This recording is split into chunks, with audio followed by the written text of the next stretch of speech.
হায়রে বিধি, কেন দিলি শুধু 1 বছরের জন্য প্রাণ? এরপর আবার কেড়েও নিলি শামুকের অছিলায়। হ্যাঁ, এটাই বাস্তব।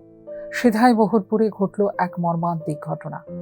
শামুক খেয়ে নিভে গেল ফুটফুটে 1 বছরের ছোট্ট এলিজার প্রাণ। ঘটনা বৃহস্পতিবার। ছোট্ট এলিজার কাছে কি শামুক আর কি তামুক।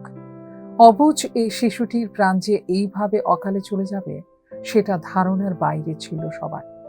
দুর্ঘটনার পর তাকে হেজামারা হাসপাতালে নিয়ে গেলে সেখান থেকে তাকে রেফার করে দেয় জিবি হাসপাতালে। হাসপাতালে আসার কিছুক্ষণ পরেই নিভে গেল এলিজা দেববর্মার জীবনদীপ।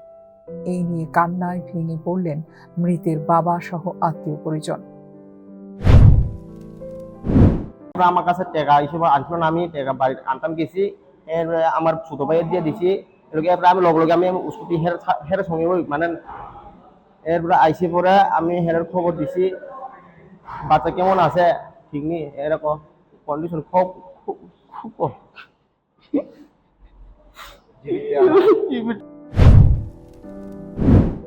এমন তো হবার কথা ছিল না এলিজা।